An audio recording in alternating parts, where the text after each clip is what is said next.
Bonjour à tous, merci de nous retrouver sur Public Sénat. À suivre cet après-midi sur notre antenne l'audition de Jean-Yves Graal, c'est le directeur général de la santé.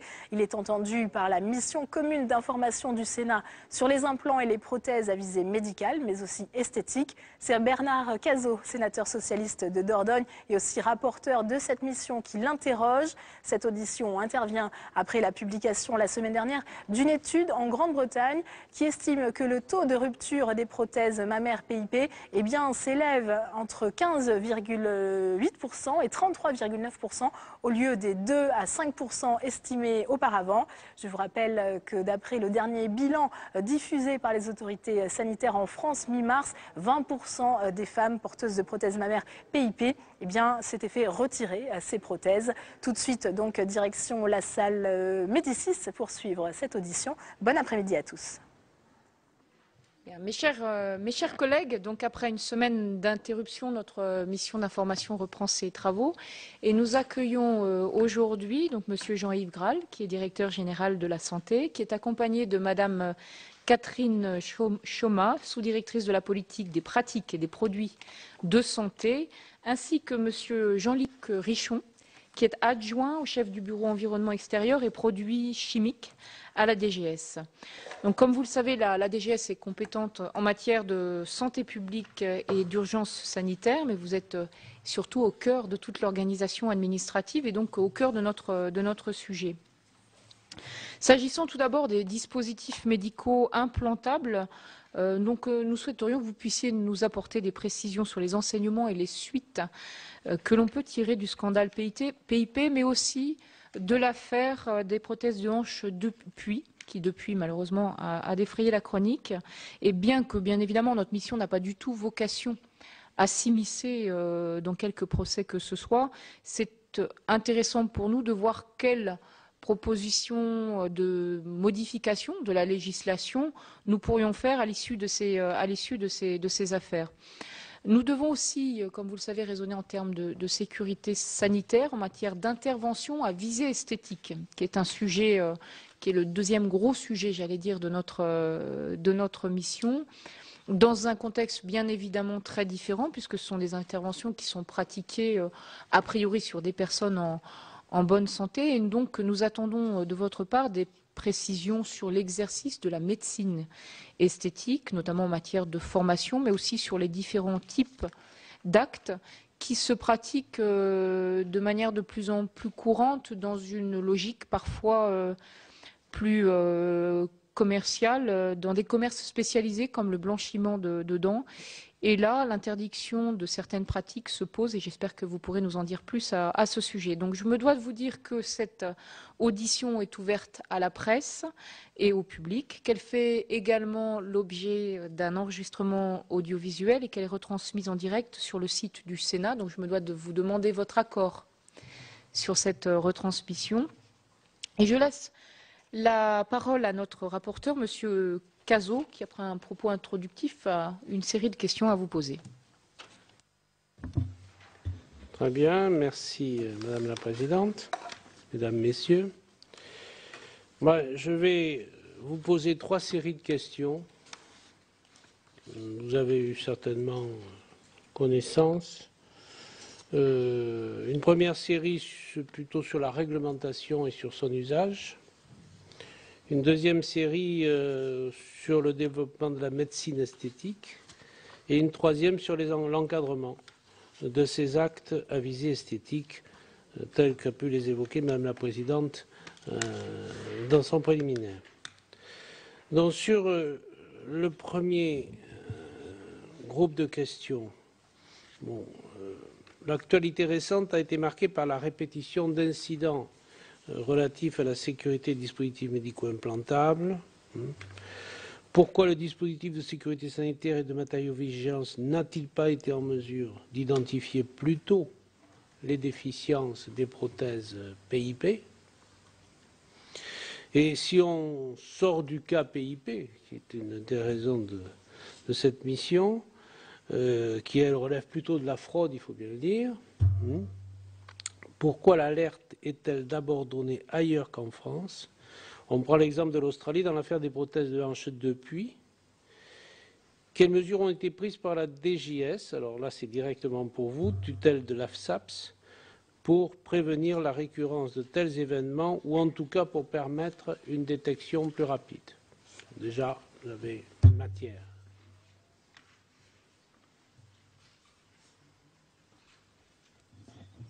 Oui, c'est bon.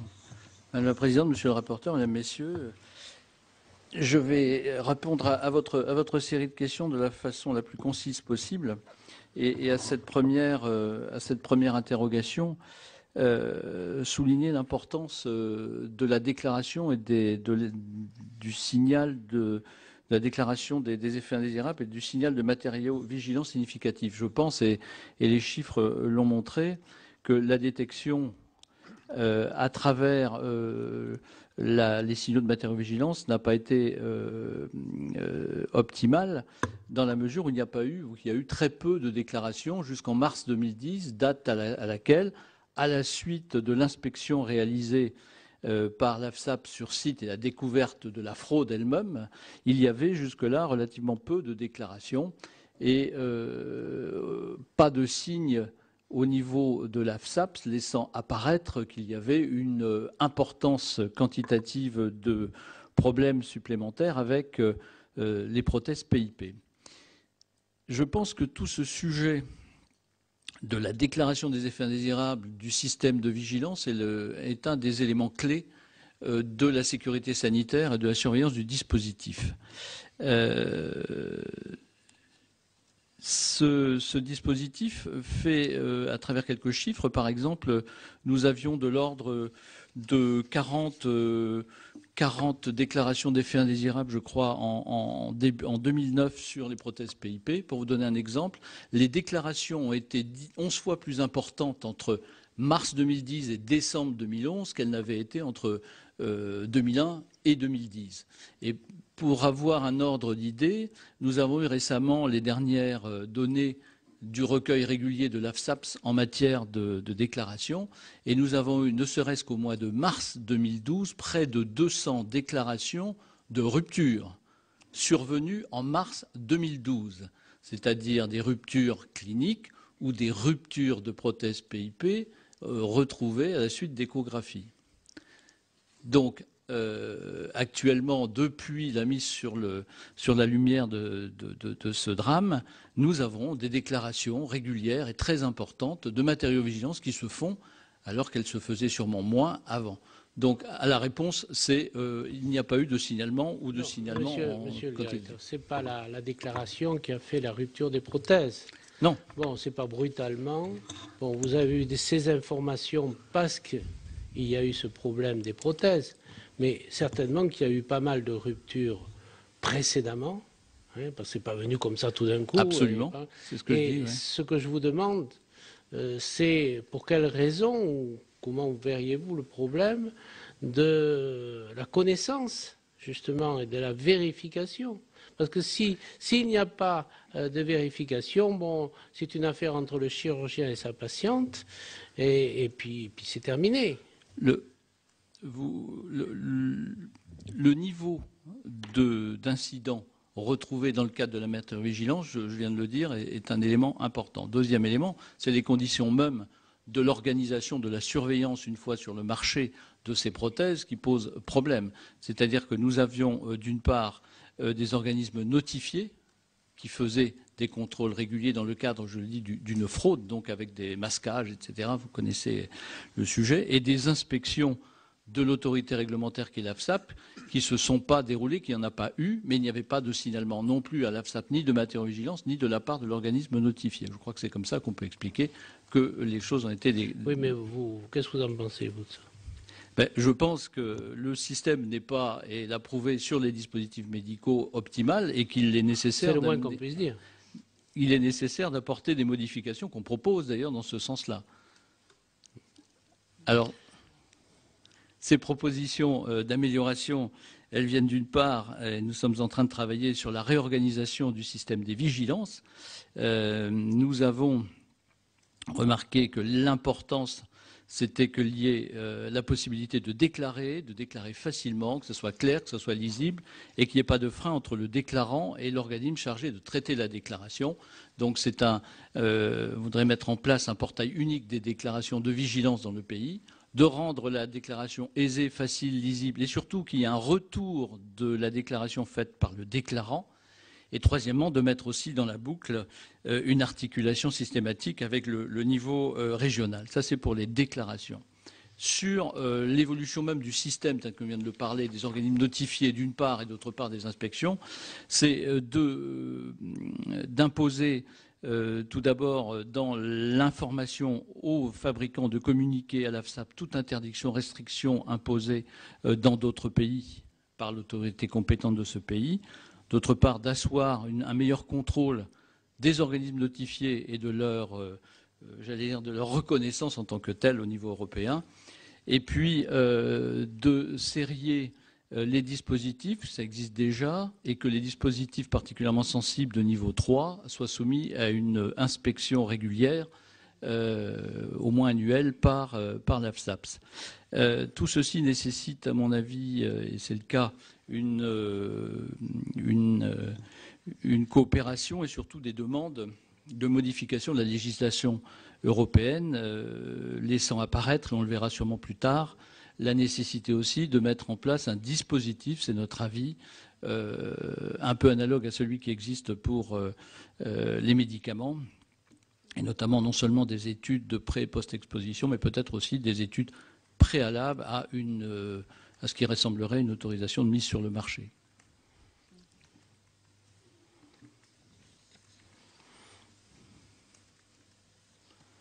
Les types mis sur le marché des médicaments.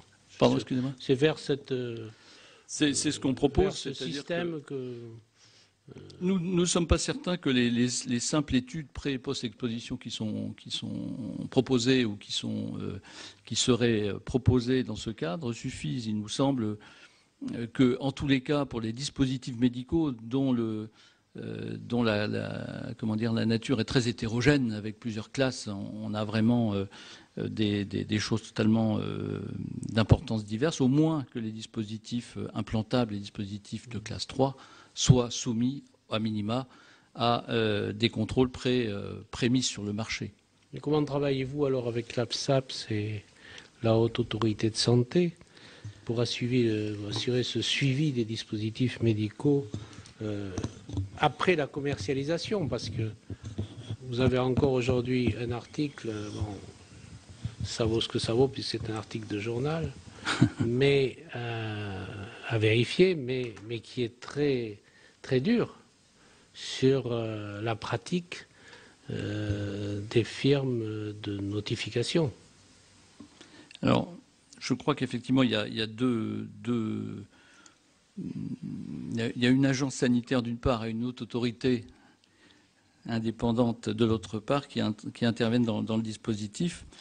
C'est l'AFSAPS, la prochaine ANSM, qui est chargée de la surveillance du marché avec les contrôles et un certain nombre de dispositifs. Et d'autre part, la HAS est quant à elle chargée de l'évaluation technique des dispositifs médicaux par la CNEDIMS avant la mise en remboursement éventuel du sujet.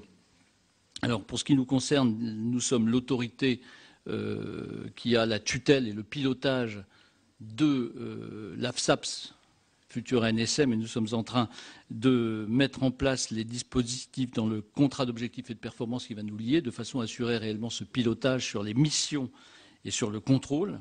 Quant à la Haute Autorité de Santé, nous essayons de mettre en place un dispositif qui tienne compte de son caractère indépendant d'une part, elle n'a pas de tutelle en tant que telle, mais il y a une demande aussi de la HAS que nous puissions travailler plus par une convention, à défaut d'un contrat d'objectifs et de performance, de façon à pouvoir avoir un lien et soumettre un certain nombre de demandes parfois rapides à la HAS. On l'a vu d'ailleurs sur la médecine esthétique, combien c'était important. Vous n'avez pas quelque chose de plus précis que les dispositifs de contrôle envisagés?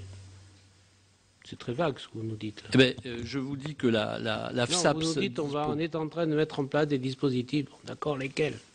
On est en train de travailler sur le contrat d'objectifs et de performance qui va lier l'État, donc la Direction générale de la santé, et son opérateur, qui est l'AFSAPS, de façon à asseoir dans le contrat qui va nous lier les modalités que nous souhaitons voir mettre en œuvre quant au contrôle et aux inspections sur les dispositifs médicaux.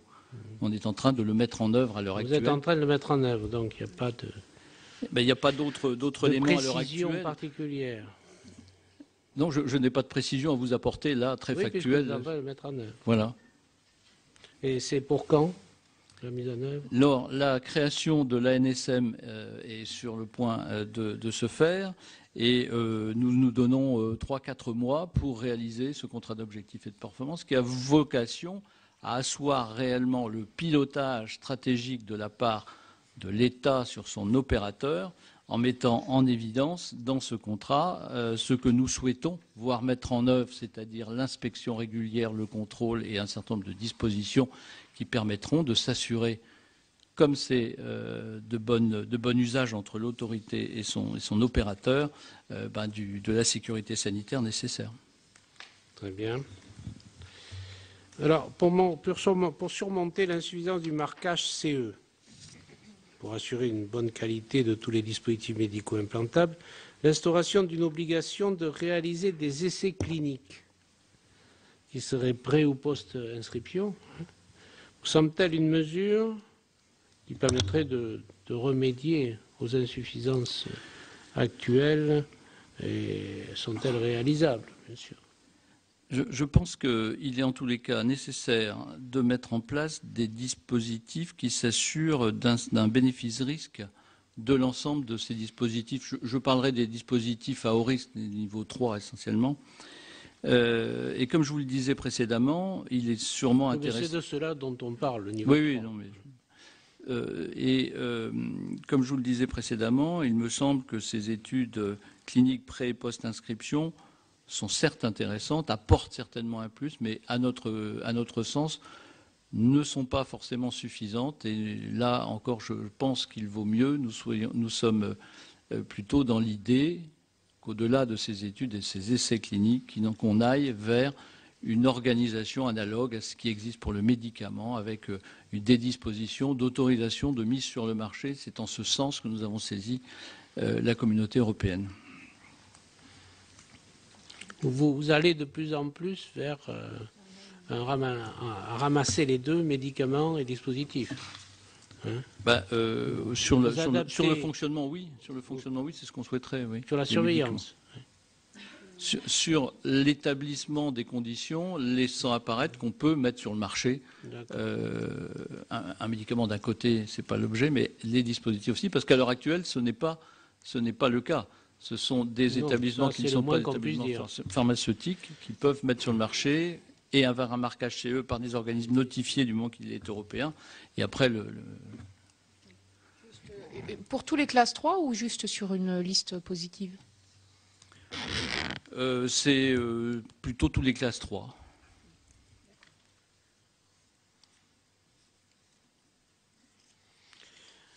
Très bien. Seriez-vous favorable à la mise en place de registres, puisque vous savez que dans certains pays, grâce à ce système-là, on a été plus rapidement informé des problèmes qui ont pu se faire, apparaître.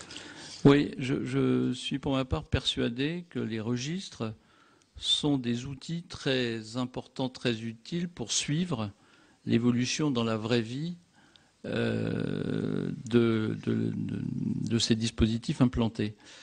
Je mettrai juste une attention particulière sur les registres. Les registres, ce n'est pas tant leur intérêt, me semble-t-il, que leur exhaustivité qui permettent de tirer réellement parti de leur existence, qui est importante. Et tout le sujet est de voir comment pouvons-nous rendre totalement exhaustifs les registres sur différents dispositifs.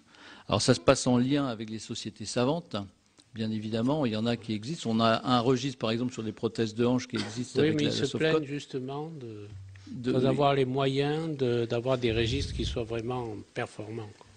Oui. Ou complets. Oui, c'est ça. Ils ont très peu de déclarations finalement, enfin de déclarations d'inscription dans le registre. C'est dans l'action avant la nécessité de déclaration.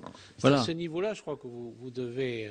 La question est de savoir comment pouvons-nous rendre nécessaire, voire obligatoire, l'inscription dans ce registre sur un certain nombre de dispositifs. Alors, il y a peut-être une idée qui consisterait peut-être à lier la procédure de remboursement à l'inscription sur un registre. Bon, c'est une idée qui est à creuser, mais qui n'est pas arrêtée. Mais je crois que la condition importante, c'est de voir les conditions qui permettent l'exhaustivité en amont. Ce n'est pas tant le registre en lui-même et son exploitation que d'être certain que l'ensemble des informations y soient. Donc c'est sûrement un point que j'ai rencontré récemment à la Sofcot, justement à cet effet-là, pour essayer de voir comment est-ce qu'on pouvait. J'avoue qu'on est en train d'y travailler, que nous n'avons pas encore la réponse entre la nécessaire exhaustivité et l'obligation. Finalement, vous êtes en train de travailler sur toute la réglementation. Oui, ça laisse penser que préalablement, c'était quelque chose, bon, qui semblait-il n'était pas important ou du moins tout à fait nécessaire.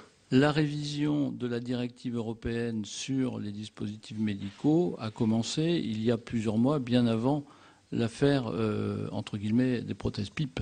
Mais c'est un processus long de nature européenne et il y avait déjà, bien antérieurement, un travail sur la révision de cette directive, dans un sens sûrement qui a été un peu raffermi, voire accéléré par les événements récents, mais c'était quelque chose qui était déjà en cours.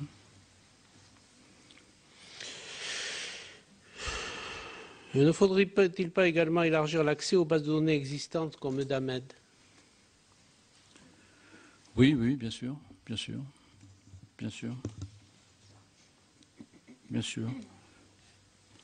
Je crois que toute la transparence et toute la possibilité d'avoir accès aux bases de données est de nature à être un élément d'information, de transparence et donc derrière d'alerte et voire de sécurité. Donc bien sûr, DAMED est une base de données de la communauté qui devrait avoir vocation à être plus largement utilisée, bien sûr, par un accès plus facile. Bon, je crois que la sous-déclaration des incidents, bon, on en a parlé dans l'ensemble de tout cela.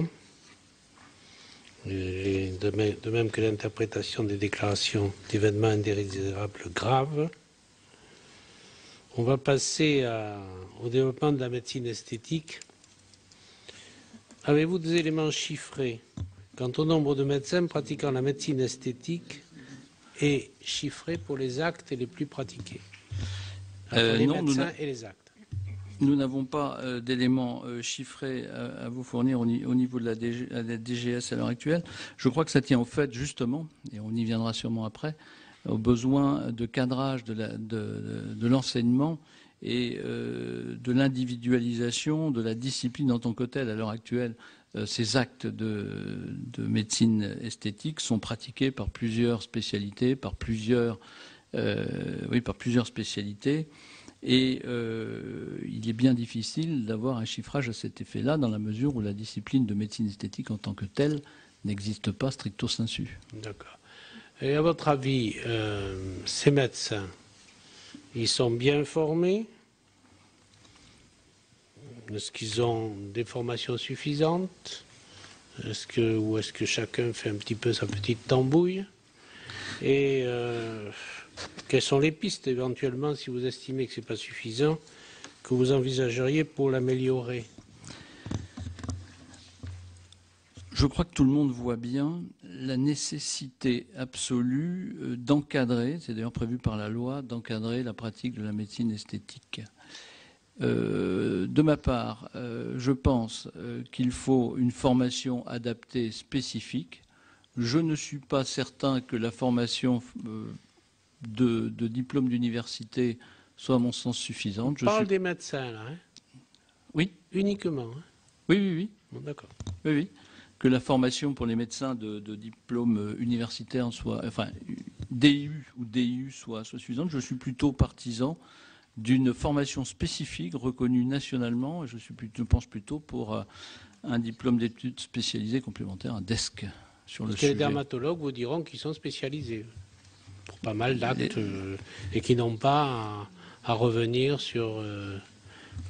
Oui, ça souligne toute l'hétérogénéité des disciplines, mais vu la profusion, l'hétérogénéité, là, comme je le dis, et le nombre de pratiquants et de pratiques qui n'ont pas forcément tous de formation adaptée, je pense qu'il convient dans ce cadre-là, et vu l'importance du sujet, je suis partisan, pour ma part, vous me demandez, d'être sur un DESC, qui n'exclut pas d'ailleurs le fait que d'autres spécialités puissent y accéder. Hein. DEST.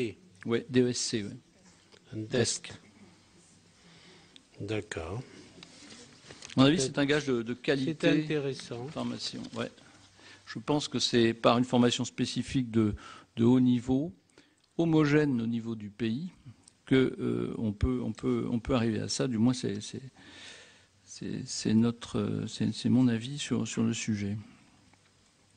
Et je pense que c'est une formation qui ne doit pas être non plus axée uniquement sur les gestes, mais une formation générale sur aussi les effets dans le temps et la prise en charge des complications. Donc, formation complète, semble-t-il. Donc, on va complexifier les choses en vous parlant des chirurgiens dentistes, qui ne sont pas tous médecins. Donc, on va vous demander, vous savez qu'il y a eu une controverse récemment, là, sur... On les a vus d'ailleurs, les chirurgiens dentistes. Je peux vous dire qu'ils y tiennent. Hein. C'est pas la peine de... Parce que non seulement c'est à l'intérieur, mais tout ce qui touche à l'extérieur. Alors, vous voyez jusqu'où on va. Bon, donc, j'aimerais bien que vous nous disiez qu'est-ce qui a poussé la DGS et la DGOS à écrire une lettre conjointe à l'ordre des chirurgiens dentistes au sujet de leur pratique d'utilisation d'acide hyaluronique. Ah ben c'est la saisine, tout simplement. Excusez-moi. C'est la saisine qui nous a été faite par l'ordre des médecins et des chirurgiens dentistes, qui nous a amené à rappeler les termes du Code de la santé publique, tout simplement dans la lettre, qui dit que la pratique de l'art dentaire comporte la prévention, le diagnostic et le traitement des maladies congénitales ou acquises, réelles ou supposées, de la bouche, des dents, des maxillaires et des tissus attenants. Donc nous avons répondu de façon factuelle en inscrivant dans notre réponse à cette saisine le rappel tout simplement du Code de la santé publique. L'ordre des médecins, je comprends, mais l'ordre des chirurgiens dentistes aussi vous a demandé de faire... Oui, les deux. Vous pouvez nous l'affirmer? On vous le confirme. Non, d'accord, mais vous êtes sûr? C'est pas ce qu'on a entendu là. Hein. L'ordre des médecins nous a sollicité. L'ordre des médecins, je comprends. Mais l'ordre des chirurgiens dentistes... je ne vous confirme pas tout à fait. C'est les jeunes, c'est les vieux, parce qu'il y a plusieurs ordres là-dedans. On vous l'écrit. Oui, non, j'aimerais bien quand même que ce soit précis. Non, hein, qu'on n'entende pas deux discours. Donc vous menez des actions visant à mieux informer les patients en ce qui concerne la qualité, mais également les risques associés à certaines procédures chirurgicales ou médicales à visée esthétique. Donc je vous pose la question. Est-ce que vous menez ces actions-là? Elles sont déjà en cours, puisqu'une information est disponible sur le site du ministère chargé de la Santé sur les risques de lyse adipocytaire. Je parle des esthétiques, hein? Oui. Sur les actes à visée esthétique. Sur les actes à visée esthétique, je vous réponds que déjà, il y a, sur ce qui concerne la lipolyse, les actes à visée esthétique, ça existe déjà, et on va continuer à le mettre en œuvre. Voilà. Très bien. Alors, que vous inspire le développement du tourisme en matière de médecine et de chirurgie esthétique? Est-ce un phénomène qui pèse ensuite sur le système de soins français?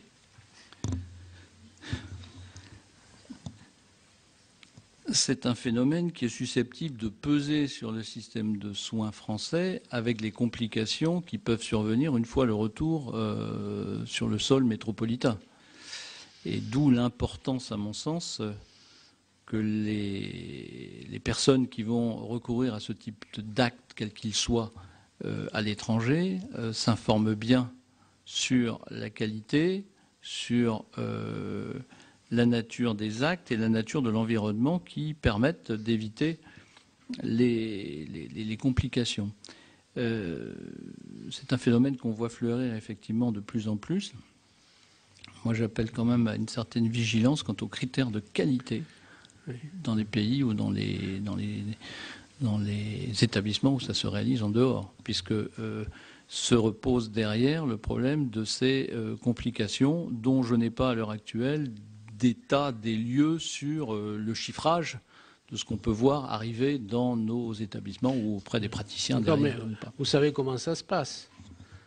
C'est une officine de tourisme quelconque qui propose, par exemple en Tunisie ou ailleurs, un séjour complet, un séjour complet dans ce pays, et séjour qui comprend un séjour extrêmement rapide en milieu chirurgical, suivi de soins en milieu hôtelier.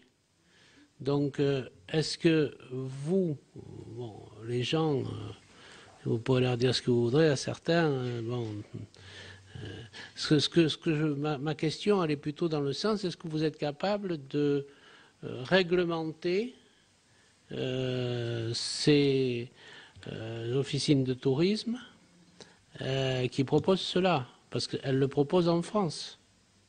Je crois que d'abord, ça touche essentiellement la chirurgie esthétique, comme vous l'avez dit. Oui, c'est la chirurgie, essentiellement la chirurgie, effectivement.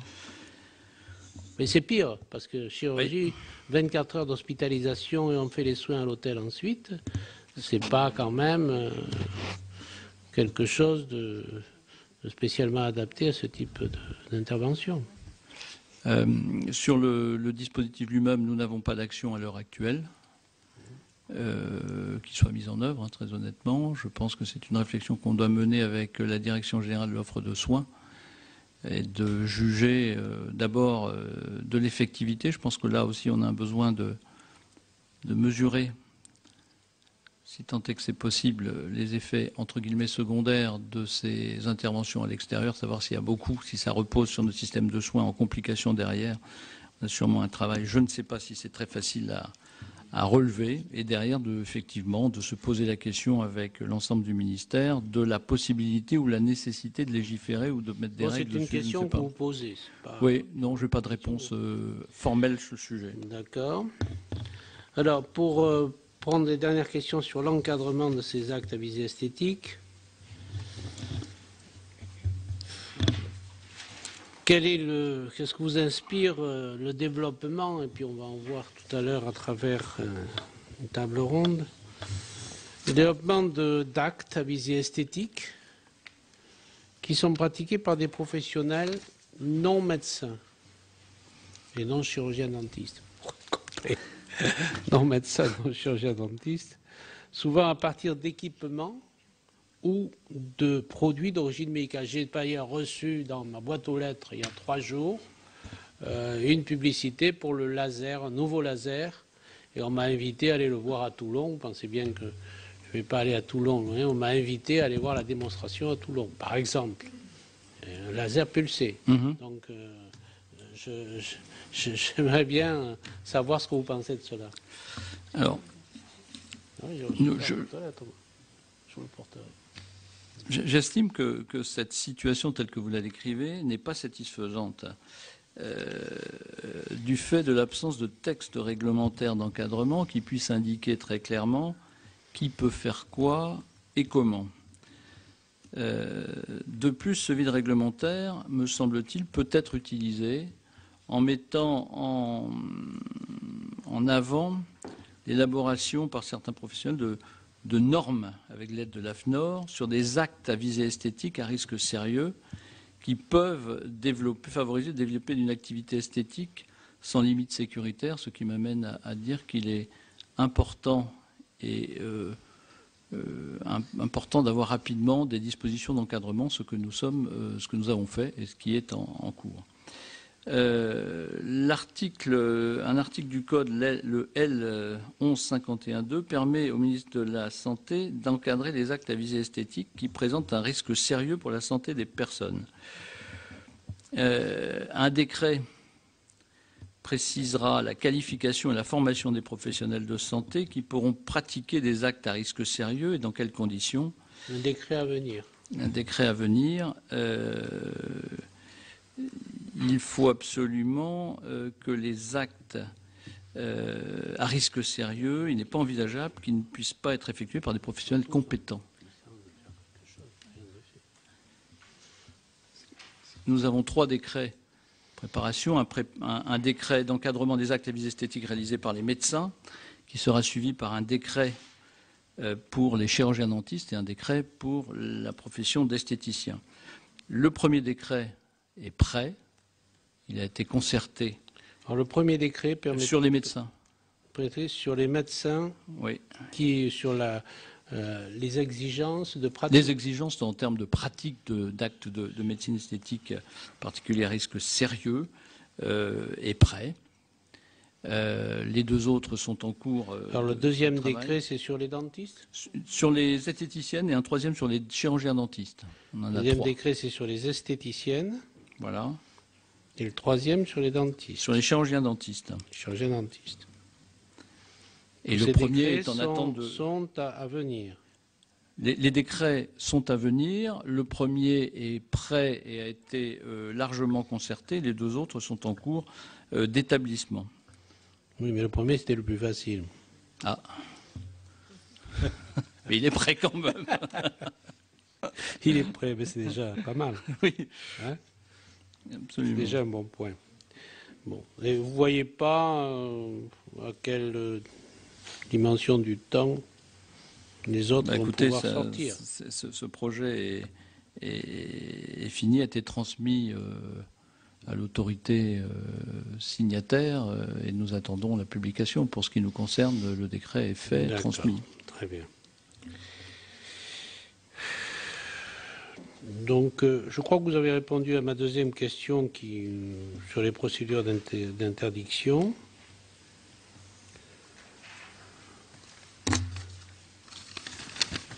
Ainsi que sur la 3e question.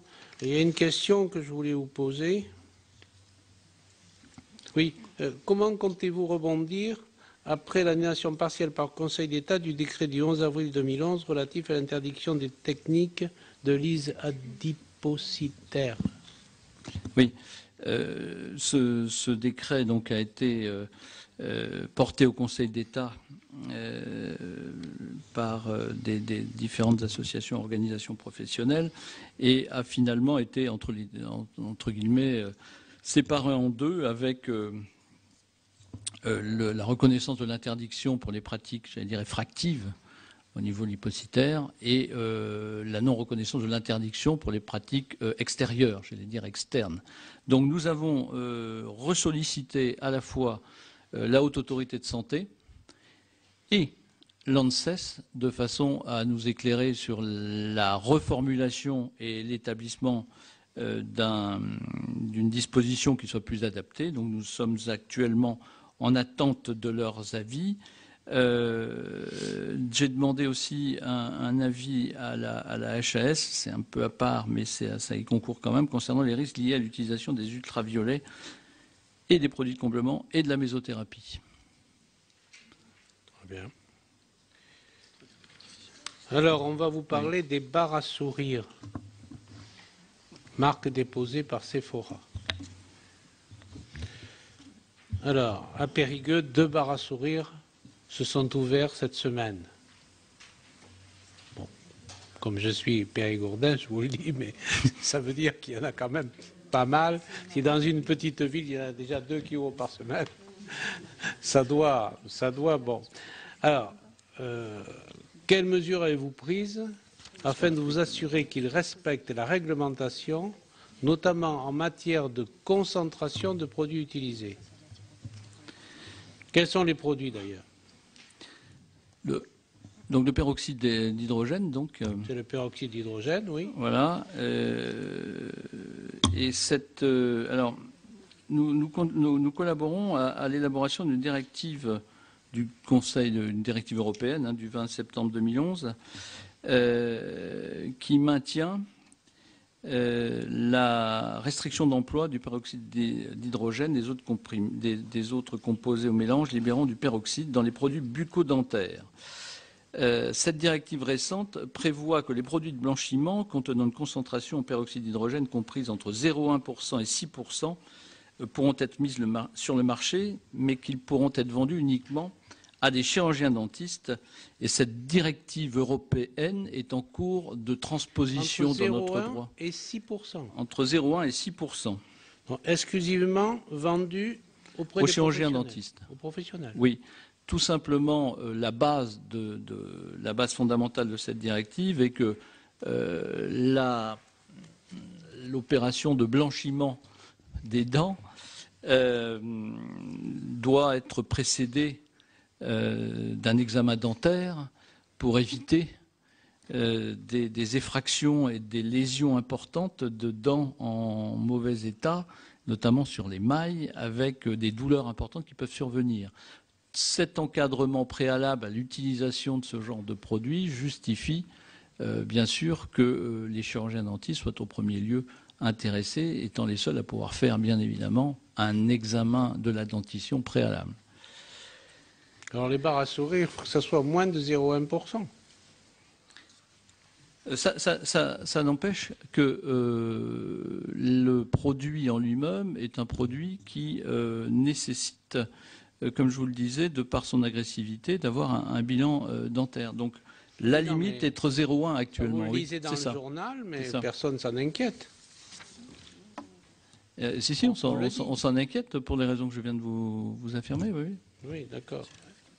La DGCCRF et nous-mêmes avons déjà fait un communiqué de presse laissant apparaître dans ce cadre-là l'intérêt et l'attention apportée. C'est un communiqué de presse du 5 décembre 2011 qui est à l'attention du public et qui attire l'importance de l'attention apportée sur le traitement de blanchiment des dents. Voilà. On lance ce communiqué de presse. Et par ailleurs, nous avons toute une campagne d'inspection. Nous avons demandé que nous participons avec l'AFSAPS et la DGCCRF sur ces produits. Se pose un autre problème d'ailleurs, qui sont l'exposition à la lumière bleue des diodes, qui n'est pas sans problème quand il est mal utilisé, notamment sur le plan oculaire. Ça a été déjà démontré. La directive est en cours de transposition. Elle va sortir. Elle est publiée, la directive. Elle est en cours de transposition dans notre droit actuellement par un arrêté. Voilà. D'accord. Donc elle est publiée sur entre 0,1 et 6. Hein, oui, c'est ça, oui. En cours de transposition, donc ça, c'est à notre niveau. C'est à notre niveau la transposition du droit européen, donc nous y sommes. Bon, et dernière question. Les effets néfastes de l'exposition croissante de la peau au rayonnement ultraviolet artificiel, les lampes à l'UV, ont été récemment rappelés par des études scientifiques. Envisagez-vous de prendre des mesures? Alors, trois types... Afin tout au moins de renforcer l'information. Oui. On peut pas, je pense que vous ne pouvez pas empêcher la vente de lampes à UV, mais bon... il y a, avant de répondre sur les mesures à prendre, dans les mesures à prendre, il y a se poser la question de l'accès à des machines, enfin des outils, des appareils à UV personnels que l'on peut trouver et que l'on utilise soi-même et qui est sûrement à prendre en considération. À 3 points particuliers. Tout d'abord, le renforcement de la réglementation en général vis-à-vis de ces cabines à UV, c'est-à-dire quant à la formation des professionnels, quant au contrôle des pratiques et quant au contrôle des appareils eux-mêmes. C'est un renforcement réglementaire qui a été mis en place depuis 1997 et qui impose ces points-là. Deuxième point, c'est la loi HPST a permis d'alourdir la possibilité de sanctions aux contrevenants, j'allais dire, que ce soit administrative, avec des possibilités de fermeture, ou bien des amendes, des pénalités financières. Et troisième axe d'action, c'est bien sûr l'information au public sur les risques potentiels de cette exposition aux UV. Et dans ce cadre-là, une campagne de l'INPES a été réalisée et et sera poursuivi plus tard dans une information permanente sur le sujet. Et je crois qu'également l'attention à porter, je le répétais, sur les appareils individuels, j'allais dire, qui est un vrai sujet. Très bien. En ce qui me concerne, si vous avez d'autres questions. Très bien. Avant de passer la parole à mes collègues pour savoir s'ils ont des questions, j'ai trois questions très, très simples, pas toujours les plus simples. La première, c'est sur la question de la matériaux-vigilance. L'obligation de déclaration, elle pèse, donc il y a la part producteur et puis la part utilisateur, donc les chirurgiens essentiellement. Pour vous, est-ce que cette obligation, elle doit peser d'abord sur les producteurs ou d'abord sur les utilisateurs? La deuxième question concerne les actes à visée esthétique, puisque vous nous avez expliqué que vous aviez des décrets pour les encadrer. Est-ce que la définition de ce qu'on entend par acte à visée esthétique dangereux est clair? Est-ce qu'il y a besoin de la clarifier dans le cadre de la loi? Et puis la même question s'agissant des responsabilités, notamment pour la médecine esthétique. Est-ce que la question de la responsabilité est aussi claire aujourd'hui en ce qui concerne la médecine esthétique? La responsabilité La responsabilité, si il y a des conséquences néfaste, par exemple, à l'utilisation du V en cabine ou du blanchiment de dents dans un bar à sourire, est-ce que le partage, la preuve de cette responsabilité, le partage des responsabilités est clair? Sur votre première question, il me semble que l'obligation de déclaration doit peser sur l'ensemble, à la fois la catégorie entre guillemets, des fournisseurs. C'est ce que nous voulons mettre aussi au niveau européen, comme je vous le disais. Deuxième point, bien sûr, des professionnels. Et je crois qu'il faut rappeler plus que jamais que le signalement, en général, des faits jugés indésirables est très important. Et cette histoire, au-delà d'autres aspects que vous avez soulignés, monsieur le rapporteur, montre à quel point c'est un des éléments de vigie de notre système de sécurité sanitaire. Et je ne reviendrai pas sur ce que je vous disais, mais je crois que, et c'est ce que nous faisons, travailler pour la rendre la plus efficiente et efficace possible sur l'ensemble des vigilances, puisque nous en avons un certain nombre. Deuxième point, sur l'encadrement des actes, la loi ne le prévoit pas, mais le décret le prévoira sur une liste la plus complète et la plus précise possible des dispositions et des actes à visée esthétique en médecine esthétique. Quant à la responsabilité, je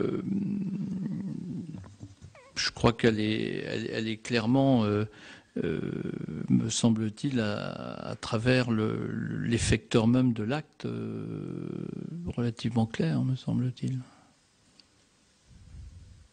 Je ne vais pas... C'est un peu le cœur du sujet. Oui. Bon, écoutez, mes chers collègues, est-ce que vous avez des questions? Oui. Je voulais simplement avoir quelques précisions par rapport aux propositions qui ont été faites, notamment en ce qui concerne le contrôle et l'évaluation avec une piste qui est l'AMM. Très bien, ça rejoint un peu les réflexions qu'on s'était posées. Une deuxième avec la formation notamment des médecins par le biais d'un diplôme spécifique, de ESC, qui paraît effectivement intéressante. Où j'ai pas bien vu les pistes qui pouvaient être suivies, c'est par rapport à nos pays voisins, de façon à voir si sur le plan européen on peut avoir des propositions relativement homogènes ou uniformes, de façon à ce que les transits entre les différents pays soient bien établis en ce qui concerne ces différentes normes. Et puis après, voir dans le système d'évaluation, qui peut être une surveillance relativement longue, peut-être plus longue que les médicaments, voir ceux qui se font implanter justement des dispositifs à l'étranger, dans des pays non européens notamment, comment on peut évaluer derrière le suivi de ces gens-là et les répercussions, de façon à essayer de dénoncer les pratiques qui ne sont pas soumises aux mêmes règles. Alors, quelles sont les pistes dans ce domaine-là, s'il vous plaît? Bien. Ce que vous soulignez, monsieur, sur les dispositifs, c'est ce que nous avons fait remonter comme demande pour la révision de la directive européenne, c'est-à-dire qu'il y ait l'obligation d'information d'un pays à l'autre par les firmes, entre guillemets, qui ont eu des interdictions, qui ont eu des problèmes, d'une part, et deuxièmement, qu'il y ait un dispositif qui soit mis en place, et justement par ce niveau, me semble-t-il, européen en tous les cas, et puis après il y a les autres pays, de coopération entre les États pour l'information réciproque lorsqu'il y a des signalements particuliers qui se font. Et je crois que c'est un des points que nous avons souligné d'amélioration dans le dispositif, comme vous le soulignez justement, de dispositifs qui sont par essence mis sur l'ensemble des pays, pas seulement européens, que l'on a vu cette coopération aurait été renforcée et forte, voire organisée, aurait peut-être permis d'avoir des éléments, j'allais dire, cohérents et concordants avant ce qui concerne les prothèses PIP, peut-être. Voilà. Mais je pense que la coopération, c'est ce que nous réclamons, ce que nous avons demandé à la Commission européenne, en tous les cas, que ces dispositifs d'information réciproque soient rendus obligatoires en cas de problème.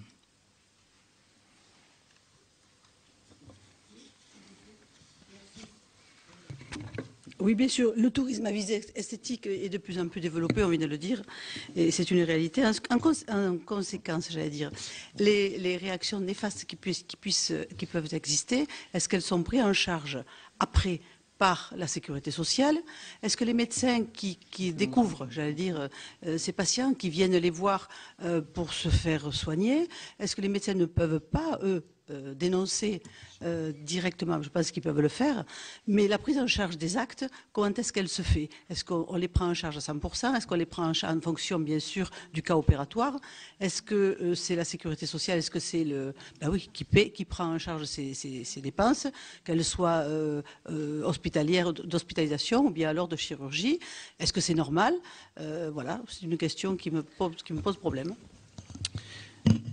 Sur la prise en charge, dès lors qu'il y a des complications, donc des pathologies qui sont mises en évidence, les complications et les personnes sont prises en charge par la sécurité sociale au tarif habituel, me semble-t-il.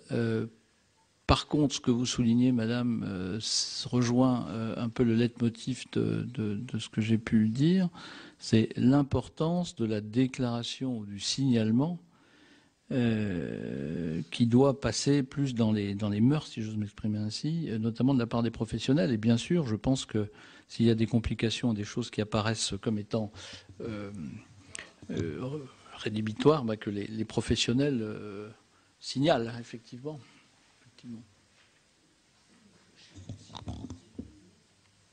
Oui, et d'où ce que vous dites, c'est que la facilitation et l'essai d'organisation meilleure, de clarté, de lisibilité, de retour aussi des professionnels quand ils déclarent sur leur déclaration est importante et ce que nous mettons en place là actuellement.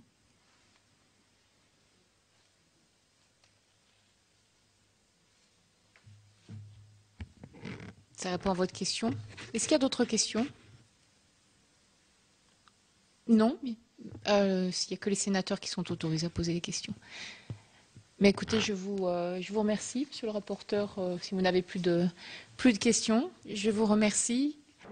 Voilà, c'est la fin de l'audition de Jean-Yves Graal, directeur général de la Santé, pour revoir les travaux de la mission d'information du Sénat sur les implants et les prothèses. Notre site internet, publicsénat.fr. À suivre l'émission politique de la rédaction de Public Sénat, preuve par 3, qui reçoit ce soir l'ancienne candidate socialiste à la présidentielle de 2007, Ségolène Royal. Bonne soirée à tous.